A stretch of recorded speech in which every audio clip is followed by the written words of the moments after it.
Visitamos a Cisclo Manzano na súa casa en Biduedo, porque el foi o autor da lámina de Arturo Noguerol. A Cisclo, cal é a túa relación cos homes da xeración Nós? A minha relación é síntoma heredeiro deles, porque eu tratei moito a don Vicente, a Socas, a don Ramón, a Ben Chosei. Aquí Arturo non, porque a relación de Arturo é que nacimos no mesmo barrio, estamos bautizados na mesma iglesia da Trinidad. Eu quería facer a don Vicente, pero tocoume o Arturo, entonces fixen Arturo inspirado en don Vicente, porque era da mesma época e eran dous dandis que vestían moi elegantes, e tratei no moito, e don Vicente pues, falábame dele, falábame de todos eses. Pero, bueno, estou feliz, ou ledo, como se dice, de Arturo. E como escultor, eu trateino, fomos os seguintes, gracias a eles, Orense era unha chamada Atenas, ou se Atenas destruída por certa persona, porque todo encaixa, é Atenas en ruínas. Que é certa personaje que nunca saldrá en láminas e que nunca será reconocido, que será enterrado totalmente baixo do Barbaña. Nin o Barbaña merece que sea botado ao Barbaña.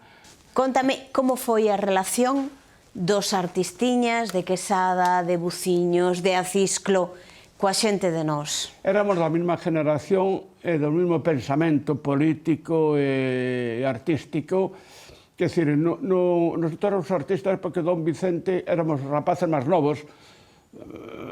Daquela pues, estaba Prego, Failde, Baltar. Tiñamos unha relación, moito respeto hacia ellos e eles a nosos que empezábamos moito respeto e moita axuda. Respetaban o noso estilo de traballo, a nosa visión de ver, o que políticamente menos estábamos todos iguales. Entonces, claro, nosotros fomos a Alemania, desde donde Alemania había habido, viñera don Vicente. Entonces recordábamos cosas, como recordamos o do Voltaire, que foi cando surxiu despois o Voltaire, que todo o mundo, que foi tamén outra Atenas en ruína, que todo o mundo que chegaba a Orense viña o Voltaire. Por nós, por don Vicente, por don Ramón. Pero nós daquelas loitábamos contra o personaje que era a nivel nacional.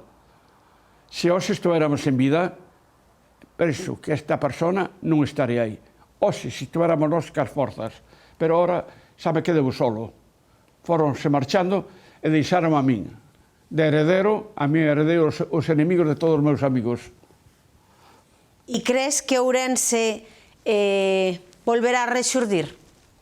Orense está arriba, por moito que está resurxindo, pero para que volva a ser o que era, hai que cambiar moitas cousas. Non hai que cambiar, hai que apartar certa xente, pero ese nunca poderán ca cultura, nunca, jamás.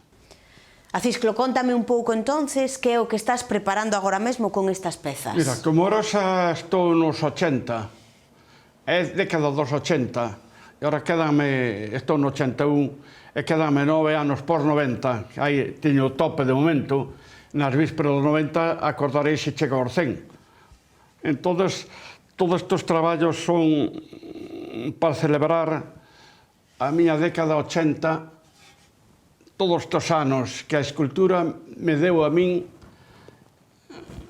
as forzas de vivir. Eu son un escultor, non me chamo Acisclo, sabes que Acisclo era o nombre que le daban aos gregos e aos romanos aos escultores, pola maceta. Entón, eu chamome escultor. Gracias á escultura, por exemplo, por facer escultura non poden estudiar, non poden facer outras cousas, porque a escultura obligábame a facer escultura. E eu sempre me lamentaba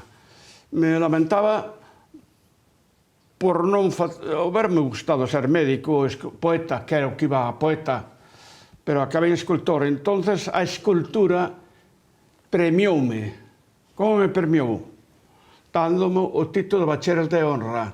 Ora son bachiller de honra de un instituto o título, que ven sendo o máximo. Sei que en España somos dous, o que o Serrelle e eu.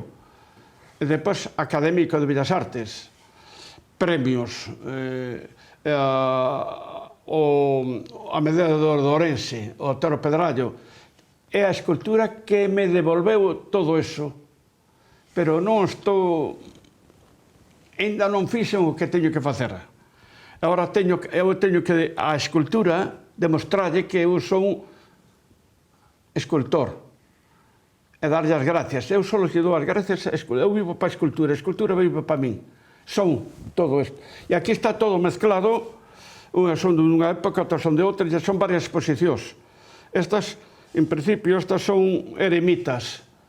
Entón, teño aí unha proposta para facer un bo sitio oficial, un bo sitio, exposición dos eremitas de Rocas, que foi os primeiros que chegaron aquí, eran de Asia, viñan de Asia aquí, viñan ao verde. Entonces, eu, en homenaxe a eles, fixen, estes son, cada un ten o seu nombre, cada un hai eremitas con o seu nombre, que sobre todo aí o primeiro que chegou. E depois hai outras tiras que son máis ben máis cercanas a outra exposición que vou facer unha galería en Lugo. E depois teño as madeiras que son as que vou facer e que en agradecemento á escultura vou facer para tocar e levar. Regalo, non regalo, a escultura para que vaya ás casas que deben de estar. Chegas, tocas e levas. De onde ven o barro que traballas e onde o coces? Teño un forno aquí e outro cozo en Niño d'Águia. Xa cocín en Sargadelos. Eu non teño taller. O taller son eu. E aquí estou co meu amigo Baritano, que vivía antes aquí, o espírito que anda por aquí, que ele dice que antes de morrer, que en esta casa, despois dela, había de facer lume unha persona que artista, que facía arte. E fun eu. Ora, meu fillo. Cando atopas un trozo de madeira, xa sabes o que vas a facer nese trozo de madeira? Enfrento-me a ela, non me enfrento, eu non, mira, moitos dicen, non faz madeira porque te dá moito traballo, non me dá traballo ningún, sáleme, fago, taca, preparo e paro onde hai que parar, porque se é innecesario o facerlle maus ou pés, ou sales a cabeza, ou sales a maus, e sacarlle vida a madeira. Xa o dicía don Vicente, que a madeira ten un espírito, a madriada, que é o espírito da madeira, que se move dentro da madeira. E se é unha viga, ou se é unha silla, unha mesa, está encaixonado a madriada. E entón, ao traballala, libero a madriada, xa se move. E ela é a que dá a forma. Que recordos guardas daquela época de viaxes con Quesada, con Buciño, con Virxilio? Eu xa antes de conectar con Quesada e con Buciños, xa viaxaba antes. E agora falase que gracias a eles viaxei. Fixemos con Jaime, con Buciños, fixemos un viaxe impresionante por todo o Oriente Medio. Durante 3 meses, viaxes que hoy non se pode facer. Por Turquía, Siria, nas ruínas de Palmira, o Nilo subimos por unha orilla, baixamos por outra, fixemos moitos viaxes, pero non viaxes artísticos, senón para viaxar. Ao que menos iba a ver os museos. Eu, cando iba con Jaime a un museo, o que mirábamos era como estaban feitos os cuadros, pero non a calidade do cuadro. Pero eso xa era máis... Para nós, eso xa non importaba. Dice Jaime, mira este cuadro de Picasso, como armou, como meteu, que bastidores ten. Europa é unha maravilla. África é unha maravilla. Cada sitio hai. O que vas é a visitalos e dicir, mira, que non estamos ali bien de ver tamén. E iso é a vida o que certa xente non lle dan valor, non se enteran. non o viven. Conocín a tanta xente e recollín tantas historias de todos que podo resumirlas. É como na escultura. Ora está esta peza tan grande aquí e todas estas maderas que están aí, a mellor para anos xa están talladas todas.